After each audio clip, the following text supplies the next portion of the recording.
नमस्कार, आप देख रहे हैं अद्भुत न्यूज टीवी 24। धन्वंतरी जयंती पर आयुर्वेदाचार्य चिकित्सकों ने बैठक कर मनाई जयंती। सभी चिकित्सकों ने चित्र पर माल्यार्पण किया। संगोष्ठी की अध्यक्षता कर रहे डॉक्टर पीसी वैद्य आयुर्वेदाचार्य चिकित्सा अधिकारी ने कहा कि आज भी भारत को सोने की चिड़िया बनाया जा सकता है। सुने पीसी वैद्य की जुबानी। आपका क्या नाम? डॉक्टर फूलचंद उपाध्याय। डॉक्टर साहब, आज क्या कार्यक्रम हुआ था? आज धन्वंतर जयंती है।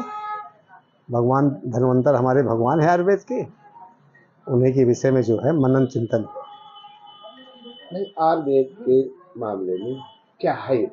आयुर्वेद में असलत में समुद्र मंथन के समय भगवान धन्वंतर का प्राकट हुआ था और उन्होंने सुख समृद्धि के अमृत कलश को लेकर उनका प्राकट हुआ था।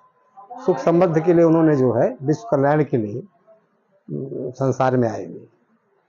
डॉक्टर साहब, आयुर्वेद के माध्यम से जी क्या सोना भस्म जैसा अन्य चीजें हैं जी जी जी। तो क्या तैयार किया जा सकता है? अरे आप भले पत्रकार हैं, असलियत में ये हमारा जो है आर्टिफिशियल ट्रांसम्यूटेशन जो है कृत्रिम तत्वांतरण विद आयुर्वेद की पुरानी विधि है, जिसमें देश में कुंटलों सोना बनता था।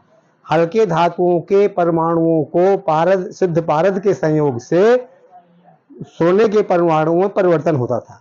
ये भारत में ही विधि थी प्राचीन समय से, लेकिन जब देश गुलाम हुआ उस समय मामला गड़बड़ हुआ। तो मैं तो चाहता हूं कि आप लोगों के माध्यम से यशस्वी प्रधानमंत्री श्री मोदी जी और योगी जी के द्वारा भारत में आयुर्वेद रसायन शास्त्री और केमिस्ट्री के फंडामेंटल केमिस्ट्री के वैज्ञानिक बुलाए जाएं और ये भी विधि फिर चालू किए जाए, क्योंकि कृत्रिम तत्वांतरण सोना बनाने की विधि भारत में थी और आज भी जीवित है। और यदि सरकार चाहे तो इसको दिखाया जा सकता है, हम लोग कर सकते हैं। डॉक्टर साहब, इसका विधि का आपने कभी प्रयोग किया है? जी हाँ, इसका प्रयोग किया हमने। तो उस प्रयोग में हमको करीब 10% जो है सोना अपने आप साधारण धातुओं के से हुआ। ये जो अंगूठी हमारी है अष्टधातु की, इसमें भी स्वर्ण योग है। इसको लेबोरेटरी टेस्ट कराना हो करा रहे, इसमें कोई सोना हमने प्रयोग नहीं किया, लेकिन ये अंगूठी भी स्वर्ण योग से संबंधित है। सोना को छोड़ के और धातु हमने इसमें लगाया, लेकिन सोना नहीं लगाया। अपने आप जो इसकी चमक बता दी कि स्वर्ण योग है इसमें। धन्वंतरी के माध्यम से समाज में क्या संदेश देना चाहते हैं? हम संदेश देना चाहते हैं कि भारत को फिर सोने की चिड़िया बनाना चाहते हैं, और आप जैसे भले पत्रकारों के माध्यम से ये सोने की चिड़िया भारत फिर बन सकता है। देखिए, यहाँ जल में सोना, जमीन में सोना, खनिज में सोना, और ये मानिए कि आकाश में भी सोना। जो मंगल ग्रह और बृहस्पति ग्रह है उनके बीच में इतनी बड़ी प्लेटें हैं जो हजारों कुंटलों सोने की हैं आज भी इन ग्रहों के बीच में। वैज्ञानिक भी कह रहे हैं, नासा भी कह रहा है, मैं अपने मन से नहीं कह रहा। इसलिए ये स्वर्ण भूमि ही है भारतवर्ष। तो यदि सब लोग चाहें तो फिर सोने की चिड़िया बनेगी भारतवर्ष। और जब आर्थिक समृद्धता होगी तो दुनिया में विश्व में नाम होगा भारत का।